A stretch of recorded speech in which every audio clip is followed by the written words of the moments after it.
While Spartan warriors fought brutal battles and trained for war, someone had to keep the city alive, and that job fell to the Helots. They weren't soldiers, they were enslaved farmers, working the land so Sparta could keep marching. To survive, they grew some tough and often strange crops, plants most people today have never heard of. But back then, these crops fed an empire. Let's dig into 15 ancient Greek foods that helped the Helots endure. In ancient Sparta, while the warriors trained hard and showed off their muscles, someone had to grow the food and do the hard work. That job was given to the Helots. These enslaved farmers were the backbone of the Spartan economy, stuck with the dirty job of feeding the entire population while getting none of the praise. And no, they weren't working with rich soil, reliable rain, or lush farmland.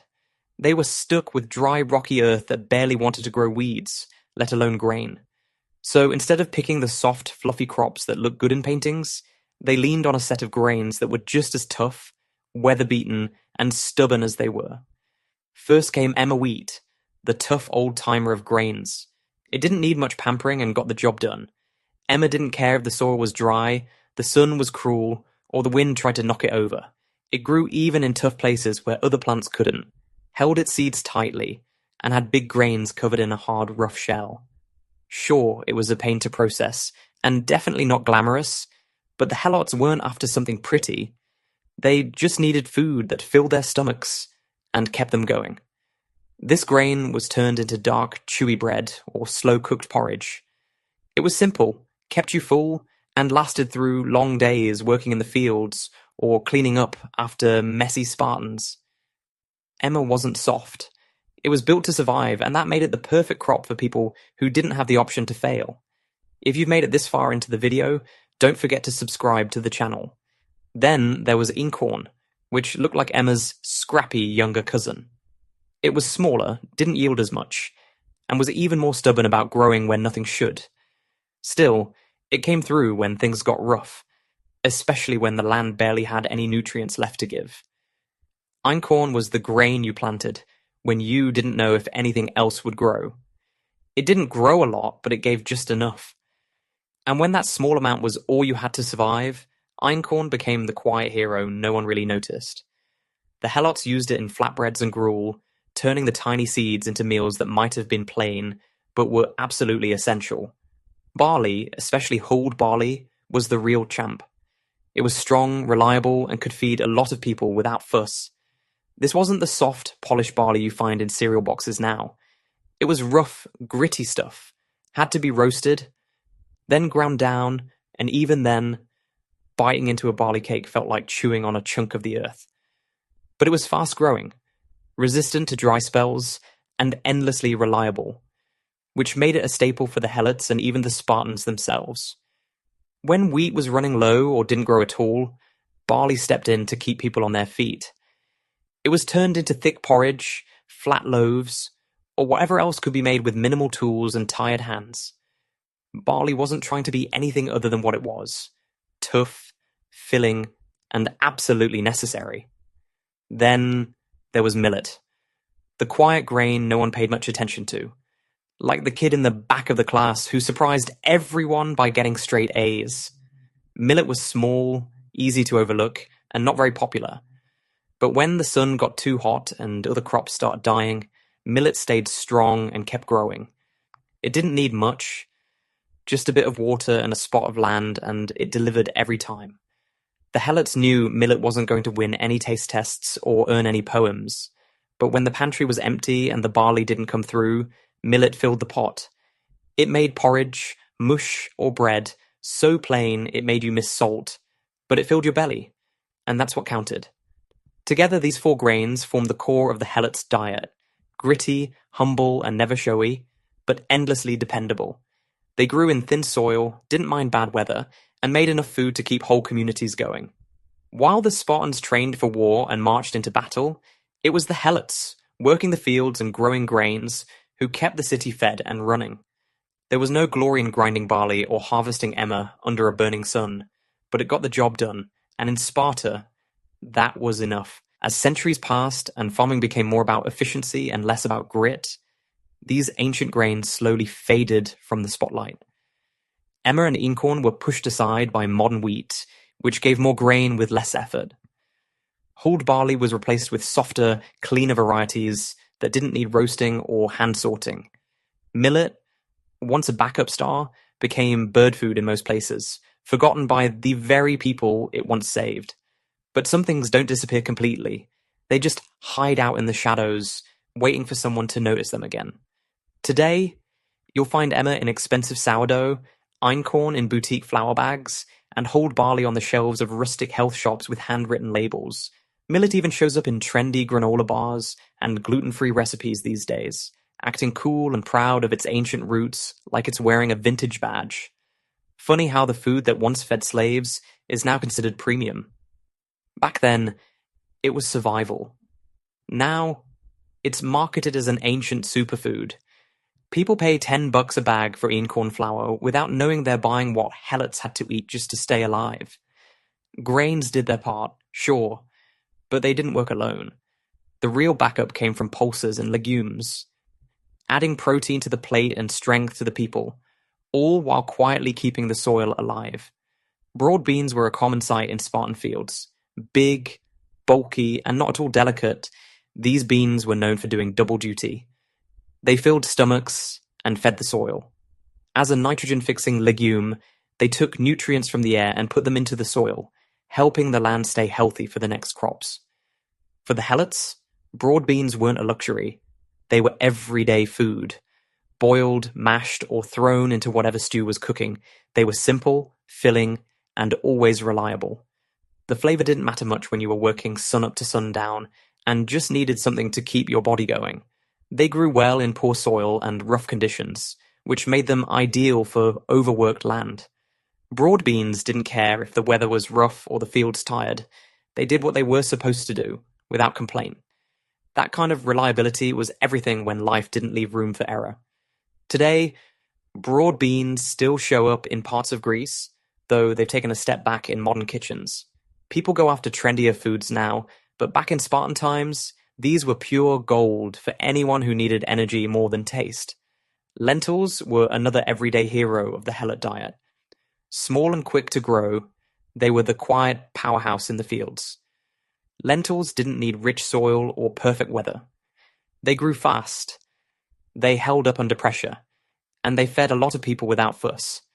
They were also one of the few things helots could count on year after year. Lentils were cheap, easy to cook, and a regular part of everyday meals. A handful of lentils, some herbs, maybe a little barley or olive oil if luck was on your side, that was often enough to get through the day. Beyond feeding people, lentils helped keep the land from wearing out. Like broad beans, they returned nitrogen to the soil, keeping fields from turning to dust. In a world where farmers didn't have bags of fertilizer or machines to fix bad harvests, that mattered more than anything. In today's kitchens, lentils still hold a place, but they're no longer the must-have item they once were.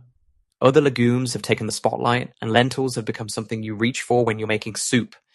Not something your life depends on. But back then, they were the difference between hunger and survival. Chickpeas brought something a little different to the table. They were hearty, tasty, and a bit more temperamental than lentils or beans. They needed warmer weather and a bit more care, which made them less common but still valuable. Helots used chickpeas in soups and stews, or roasted them for snacks that could be eaten on the go. When work days were long and meals were short, roasted chickpeas were one of the few things that could be carried in a pouch and eaten quickly.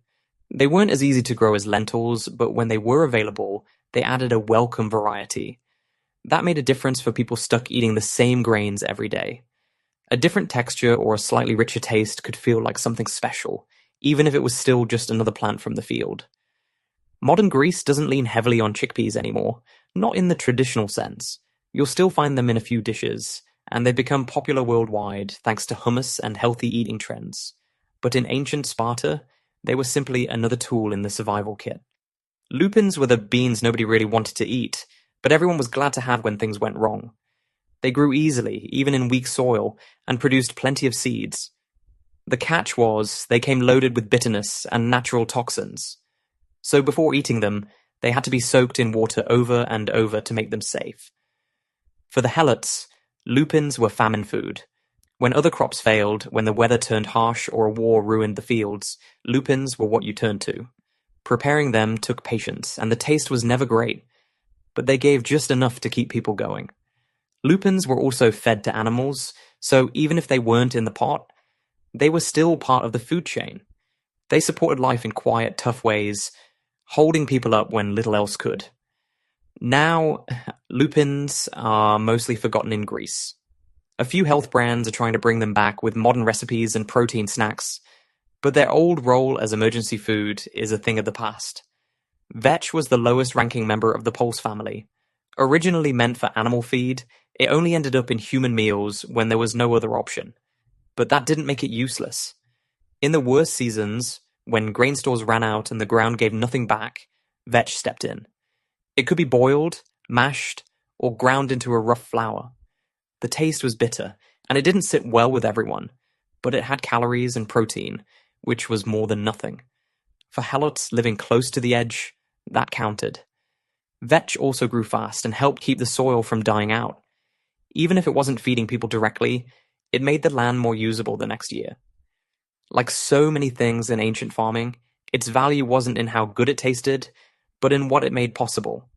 Today, vetch is nearly invisible in kitchens. It's still grown here and there for animal feed or to protect farmland, but its role in human diets is long gone.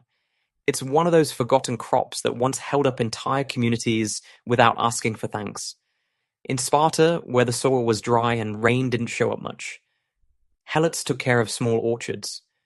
These were like hidden treasures, with fruit trees growing in the middle of all the grain fields. These trees didn't yield artful fruit for feasts.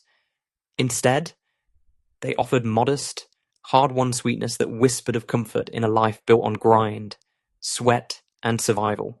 There were three that really made their mark: medlar, quince, and the service tree. These weren't soft, sweet garden fruits. They were rugged, hard-to-get survivors who didn't mind the rough Spartan soil, and they played a quiet but key role in keeping Helot families going.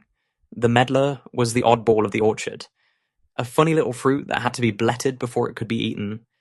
Think of it as a humble banana that insists on over-ripening into mush before being edible, and maybe a bit fermented too. Helots planted medlars because they didn't need perfect soil to grow, and even a tough, scrawny tree could push fruit when none of the grain did. When the fruit dropped and softened into a brown, squishy pulp, Helots would scrape it into jars and seal it away behind Spartan walls. That soft mash turned into a simple spread they could scoop or mix into porridge during tough times, adding a bit of taste and nutrition to meals that were mostly just plain grain. In modern Greece, medlars barely get a second glance, maybe a dusty tree on a forgotten plot or a nod in a folk memory, but no orchards, no hype. It's as if the medlar itself decided it didn't want to grow famous. Next came quince, a fruit that smelled like spring and lasted longer than most Spartan truces. For Helots, quince trees were tucked into garden corners where the soil wasn't useless, and the rain might actually land. The fruit itself was hard as stone and mouth-puckeringly tart, but after slow cooking or soaking in honey water, quince turned soft, golden, and sweet enough to lift a tired spirit.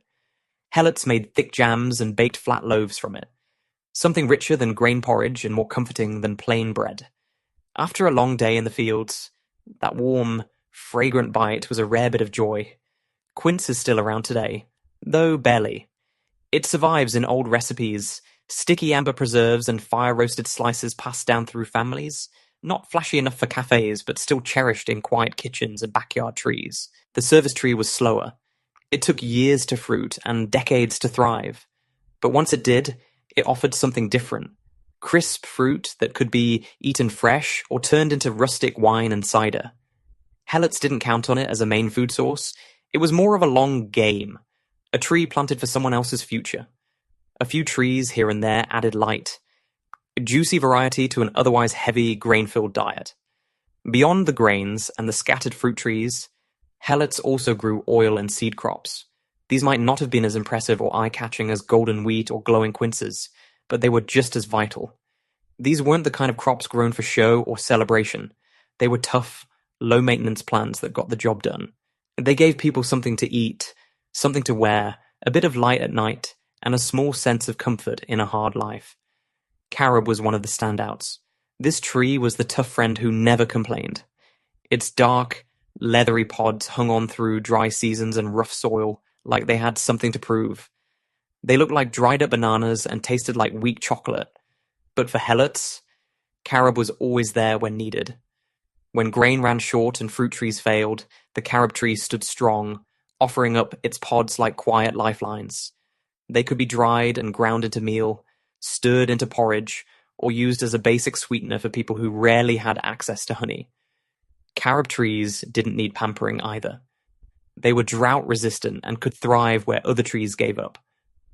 Nowadays, carob pops up in health food aisles, rebranded as a natural chocolate alternative. But back then, it was more like a rough but kind reminder from nature. This may not taste great, but it will get you through the day. Then there was flax, a plant that offered more than just food. Its seeds could be crushed into oil, which served many purposes: cooking, lighting lamps, or even greasing tools and equipment. But the real magic came from its long, fibrous stalks. These could be spun into thread and woven into linen, giving Helots the rare chance to produce both their meals and their clothing from the same plot of land. Flax was practical in a way few other crops could match. It did not need the best soil or special care. It simply grew, quietly and effectively, turning barren patches into sources of warmth and energy. In modern times, flaxseed is mostly seen in cereals and health trends, but for Helots, it was a necessity, fuel, fabric, and food wrapped into one humble plant. The poppy was the final player in this quiet lineup. It was delicate and lovely, but also surprisingly tough. The seeds were small, but they carried big value. They were pressed into oil or sprinkled onto bread and simple meals, adding a touch of flavor and nutrition to an otherwise bland diet. While not as widely planted as flax or carob, poppies still had a role in many Helot plots. They could grow in poor soil, required little attention, and provided variety when options were few. Today, poppies in Greece are mostly decorative, their food value long forgotten. But in ancient times, they added depth to meals and a little softness to daily survival. These forgotten crops once fed an empire built on grit, sweat, and silence. While Spartans trained for glory, Helots grew survival. If you found this slice of hidden history interesting, like, share, and subscribe for more stories about the people and foods that quietly shaped the ancient world.